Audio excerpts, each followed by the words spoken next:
Good day everyone, my name is Eliza K. Arancon from grade 11 STEM and I will be presenting my Bible story presentation entitled The Raising of Lazarus.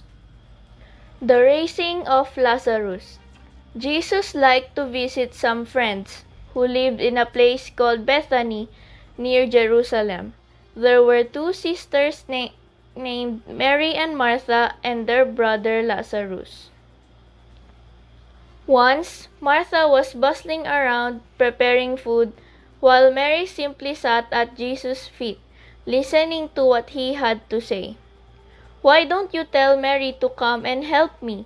Martha said to Jesus angrily. "Mary is quite right to listen to me," replied Jesus. "You should not worry so much about worldly things and come and listen to what I have to say while you can." One day, Jesus received a message from the two sisters. "Lazarus is very ill," it said. "Please come to us soon." Jesus loved Lazarus and his sisters very much. So, naturally, the disciples expected that he would hurry to Bethany. But Jesus stayed where he was for 2 days before setting out. He knew that Lazarus by then would be dead. Jesus' friends did not want him to go anywhere near Jerusalem.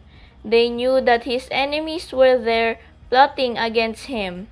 But when they realized that he was determined to go, Thomas said, "Let us all go. We will die together." As they arrived in Bethany, Martha rushed out to meet them, but Mary stayed in the house. Martha spoke to Jesus.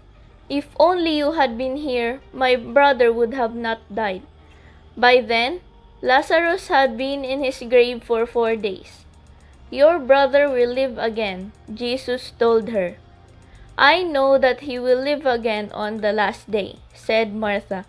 "I am the resurrection and the life," replied Jesus. "Whoever believes in me will never really die. Do you believe this?" "I do, Lord," said Martha. "I finally understand. I believe you are the Christ, God's Son. I believe that you have come to give new and eternal life to all who believe in you." Mary and Martha were so upset that they wept bitterly. Friends who had come to comfort the two sisters were crying too. When Jesus saw this, he was moved and also wept. He had loved Lazarus very much. Seeing Jesus so upset, some people wondered why he had not come sooner and stopped Lazarus from dying. Then Jesus made his way to the grave, which was a cave with a stone covering the entrance. "Take the stone away," ordered Jesus. "But Lord, he has been dead for 4 days now," said Martha. "There will be a bad smell." Jesus began to pray. "Dear God, I know that you are my Father, but for the sake of the people here, show them a sign that you have sent me." Then he commanded, "Lazarus, come out." Immediately, Lazarus walked from the tomb. He was still covered in the cloth that had been wrapped around his dead body. "Unwind those grave clothes and set him free," said Jesus.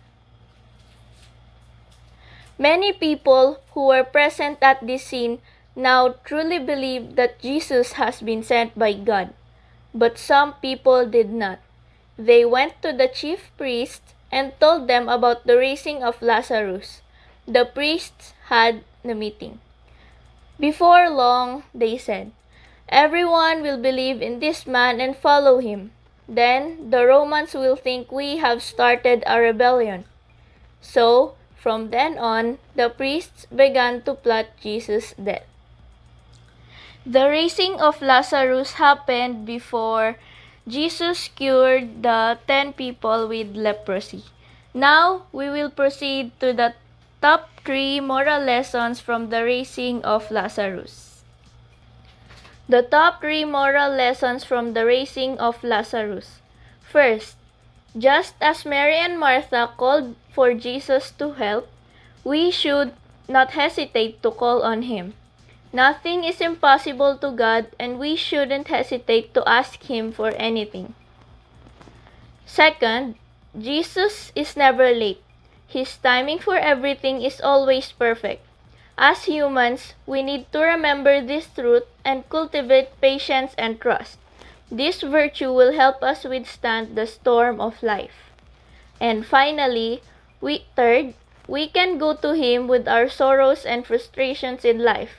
We must be like Martha and run to Jesus for comfort, for He is the only one who can give us true, lasting comfort. That is all for my Bible presentation story. Thanks for listening.